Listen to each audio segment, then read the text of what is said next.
Welcome back to the channel. কেমন আছো তোমরা? আমি প্রীতম বলছি। আর এখন তোমাদেরকে শোনাবো আমি পদ্মজ উপন্যাসের ১৭তম পর্ব, লেখিকা ইলমা বেহরোজ। তো চলো উইদাউট ওয়েস্টিং এনি টাইম শুরু করা যাক। নৌকা ছাড়ার পূর্বে আকাশের কালো মেঘের ঘন ঘটা চোখে পড়ল। তার কিছুক্ষণ পর হঠাৎই ঝমঝমে বৃষ্টি নেমে এলো। খোলা নৌকা হতে চোখের পলকে যাত্রী বাঞ্ছন কাক ভেজা হয়ে গেল। ভিজলেন না হেমলতা। মোর্শেদ ছাতা ধরে রেখেছেন। বজ্রপাতের সাথে সাথে হেমলতার আত্মা দুলে উঠছে, মনটা খচখচ করছে। তিনি জলের দিকে স্থির চোখে তাকিয়ে রইলেন। জলে বৃষ্টির ফোঁটা পড়ার সঙ্গেই বলের মতো একতলা পানি লাফিয়ে উঠছে। তারপর ছোট্ট ছাতার মতো আকৃতি নিয়ে চারপাশে প্রসারিত হয়ে হাওরে মিলিয়ে যাচ্ছে। দেখতে সুন্দর, কিন্তু সেই সৌন্দর্য মনে ধরছে না। অজানা আশঙ্কায় তিক্ত অনুভূতি হচ্ছে।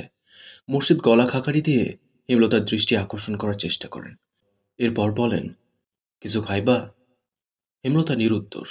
মোর্শেদ শুষ্ক হাসি হেসে বলল, আর কিছুক্ষণ, আই পড়ছি। হেমলতা কিচ্ছুটি বললেন না, নিরুত্তরেই বসে রইলেন। বৃষ্টির স্পর্শ নিয়ে আসা হাওরের হিমেল বাতাসের ছোঁয়া লাগছে চোখে মুখে। হাওরের ঘোর লাগা বৃষ্টি দেখতে দেখতে তন্দ্রা এসে ভর করে। হেমলতা নিকাপ খুলে চোখে মুখে পানি দিয়ে তন্দ্রা কাটান। এরপর ক্লান্ত চোখ দুটি মেলে তাকান মোর্শেদের দিকে। মোর্শেদের হাতে হাত রেখে বলেন, আমার এত খারাপ লাগছে কেন? বুক পোড়া কষ্ট হচ্ছে। মোর্শেদ হেমলতার কথা শুনে সহসা উত্তর দিতে পারলেন না।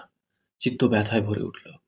কিছু সময় অতিবাহিত হওয়ার পর আশ্বস্ত করে বললেন, আইয়া পড়ছি তো, ওই যে বাজারের ঘাট দেয়া যাইতেছে। হেমলতা মোর্শেদের হাত ছেড়ে দূরে তাকান। অলন্দপুরের বাজারটা ছোট পিঁপড়ার মতো দেখাচ্ছে। নৌকাটা বারবার তুলছে, চারিদিকে ঝড় বইছে, মনেও তো বইছে। তিনি নিজেকে শান্ত করতে চোখ বুজে পার কয়েক প্রাণ ভরে নিঃশ্বাস নেন। ব্যথাতুর মন আর্তনাদ করে শুধু জানতে চাইল, আমার মেয়েগুলো কেমন আছে? রিনা চুল এত শক্ত করে ধরেছে যে পদ্মজার সারা শরীর ব্যথায় বিষিয়ে উঠছে। পদ্মজা আকুতি করেও ছাড়া পাচ্ছে না। পূর্ণা প্রেমা খামচে ধরে রেখেছে পদ্মজাকে। কিছুতেই তারা বোনকে ছাড়বে না। আমির ক্রোধে উন্মত্ত প্রায় হয়ে চিৎকার করে উঠল, কামরুল চাচা, এটা ঠিক হচ্ছে না। মেয়েগুলোর অভিশাপে পুড়ে যাবেন। আমিরের উৎকট উত্তেজনায় ক্ষণকালের জন্য কামরুল হতবুদ্ধি হয়ে গেল। রমিজ আলী কামরুলের নরম নিঃশব্দ ভয়ার্ত মুখের দিকে চেয়ে ভেতরে ভেতরে উদ্বিগ্ন হয়ে তাচ্ছিল্যের ভঙ্গিতে বলল, পেশাদের সাপে কেউ পড়ে না। জলিল প্রেমাকে সরিয়ে নিয়েছে। প্রেমার কান্না শোনা যাচ্ছে। বড় আপা করে গলা ফাটিয়ে কাঁদছে। শহীদ অনেক টেনেও পূর্ণাকে সরাতে পারল না। তাই অন্ধকারের সুযোগ নিয়ে পূর্ণার বুকে নোংরা হাতের তাক বসিয়ে দিয়েছে। পূর্ণা এমন ঘটনার জন্য মোটেও প্রস্তুত ছিল না। কোনো মেয়েই এমন নিচু ঘটনার সাক্ষী হতে চায় না। অকস্মাৎ এই ঘটনা কাটিয়ে ওঠার পূর্বেই একটা শক্ত হাত পায়জামার ফিতা টেনে ধরল। পূর্ণার পায়ের তলার মাটি সরে গেল।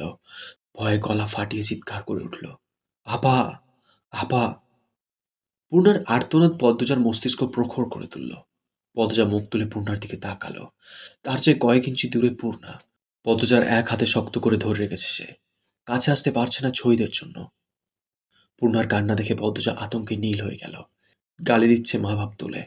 কেউ বলছে না মেয়েটা ভালো, এরকম করতেই পারে না। পূর্ণা চেঁচিয়ে যাচ্ছে, কেঁদে মাকে ডাকছে। পদ্মজা এক দৃষ্টে মানুষগুলোর দিকে তাকিয়ে রইল। মানুষ এরকম কেন হয়? পূর্ণার হাত শহীদ আলগা করতেই সে ছুটে এসে জড়িয়ে ধরল পদ্মজাকে। তার পুরো শরীর কাঁপছে। হৃৎপিণ্ড এত জোরে চলছে যে অনুভব করা যাচ্ছে।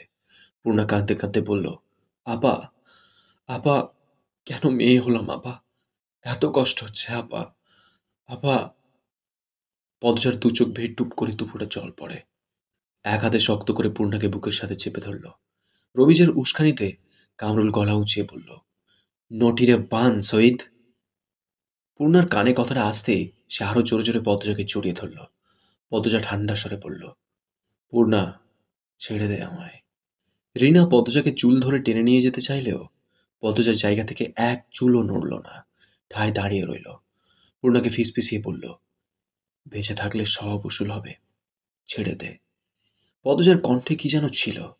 পূর্ণার সাথে সাথে শান্ত হয়ে গেল। চোখ তুলে পদ্মজার দিকে তাকালো। পদ্মজার গাল বেয়ে রক্ত ঝরছে। শহীদ পূর্ণাকে নিতে আসলে পদ্মজা একটি দুঃসাহসিক কাজ করে বসল। শহীদের অন্ডকোষ বরাবর লাথি বসিয়ে দিল। শহীদ মা গো বলে কুঁকিয়ে উঠল। জলিল সহ উপস্থিত তিনজন তেড়ে আসলো পদ্মজার দিকে। পূর্ণাকে ধাক্কা দিয়ে ছুঁড়ে ফেললো দূরে। অশ্রাব্য গালি দিতে দিতে কেউ পদ্মজাকে থাপ্পড় দিল, কেউ বা দিল লাথি। দু-তিনজন গ্রামবাসীর মনে মায়া উদয় হলো। ছুটে আসলো পদ্মজাকে বাঁচাতে। প্রান্ত ভয়ে চুপসে গিয়েছিল। পদ্মজাকে কাদায় ফেলে মারতে দেখে দৌড়ে আসে। জলিলের হাতে শরীরের সব শক্তি দিয়ে কামড় দিল। জলিল প্রান্তের কান বরাবর থাপ্পড় বসাতেই প্রান্তের মাথা ভনভন করে উঠল। পরিস্থিতি বিগড়ে যেতে দেখে কামরুল হতবুদ্ধি হয়ে পড়েন। মনে মনে বেশ ভয় পান। কেশে গলা পরিষ্কার করে 2 হাত ধরে চেঁচিয়ে বললেন, তোমরা থামো। এটা কি করতেছ? থামো কইতাছি। সবাই সইরা আসো। থামো। সবকিছু থেমে গেল।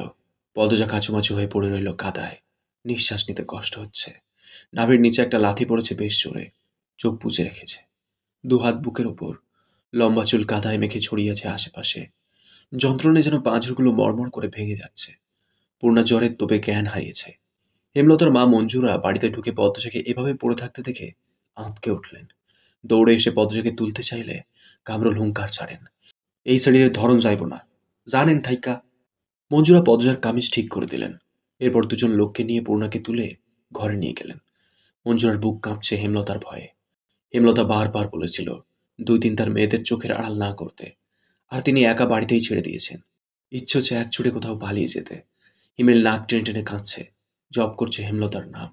মঞ্জুরা রেগে ধমক দেন, আহ, থাম তো। বাপের বাড়িতে কাউকে না পেয়ে হেমলতা চিন্তায় পড়েন।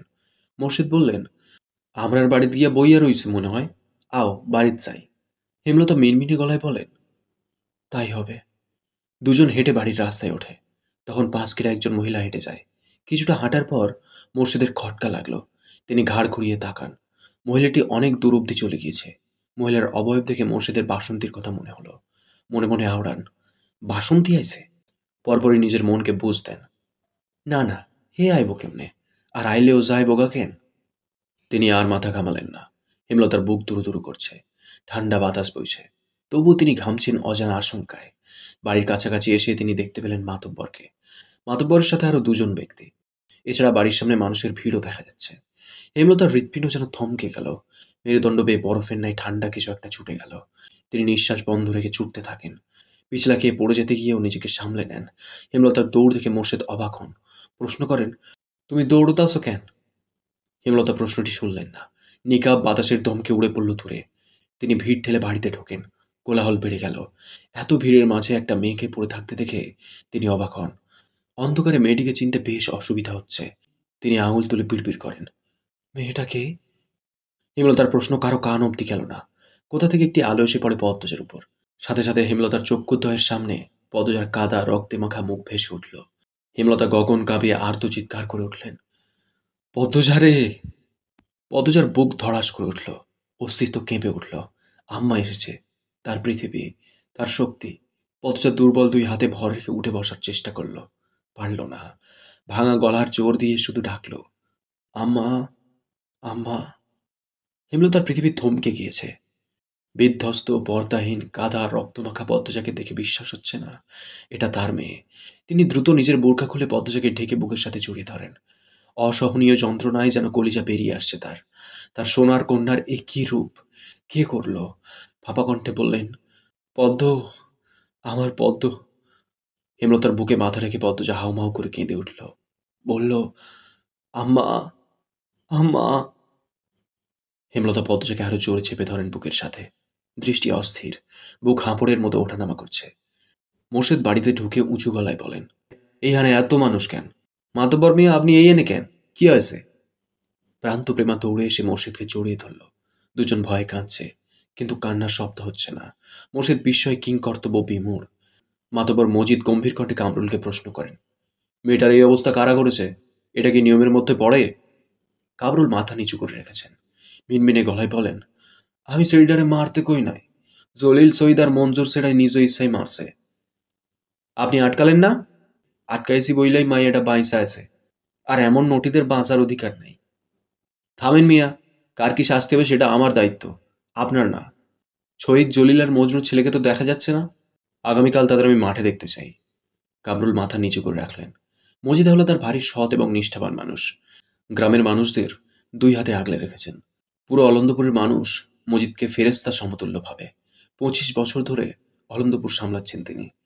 গুড়ি গুড়ি বৃষ্টি পড়ছে। অন্ধকার গাঢ় থেকে গাঢ়তর হচ্ছে। হেমলতা কিছুতেই হিসাব মিলাতে পারছেন না। অনেক বছর আগের ঘটনা, আর এই ঘটনা হুবহু একরকম কি করে হলো? তিনি নিজের ভেতর একটা হিংস্র পশুর উপস্থিতি অনুভব করছেন। কামরুলের মুখ থেকে শোনা ৩টা নাম মস্তিষ্কে নাড়া দিচ্ছে প্রচণ্ডভাবে। শহীদ, জলিল আর মজনুর ছেলে। মজিদ সবাইকে উদ্দেশ্য করে বললেন, আগামীকাল সবাই স্কুল মাঠে চলে আসবেন। মিয়া মোরশেদ মেয়ে নিয়ে আলো ফুটতেই চলে আসবেন। এই বাড়ি পাহারায় থাকবে মদন আর আলী। এই বাড়ি পাহারায় থাকবে মদন আর আলী। আমার ছেলেকে আমি নিয়ে যাচ্ছি। ঠিক সময়ে সেও উপস্থিত থাকবে। এতক্ষণ শুনলে আমি পদ্মযমুনাসের ১৭তম পর্ব। কেমন লেগেছে কমেন্ট করে অবশ্যই জানিও। তোমাদের একটা কমেন্ট আমাকে প্রচুর মোটিভেট করে। পরবর্তী পর্বগুলো খুব শীঘ্রই চলে আসবে এই চ্যানেলে। তাই চ্যানেলটাকে সাবস্ক্রাইব করে রেখো। দেখা হচ্ছে খুব তাড়াতাড়ি। ততক্ষণ সুস্থ থেকো, ভালো থেকো। Thank you so much.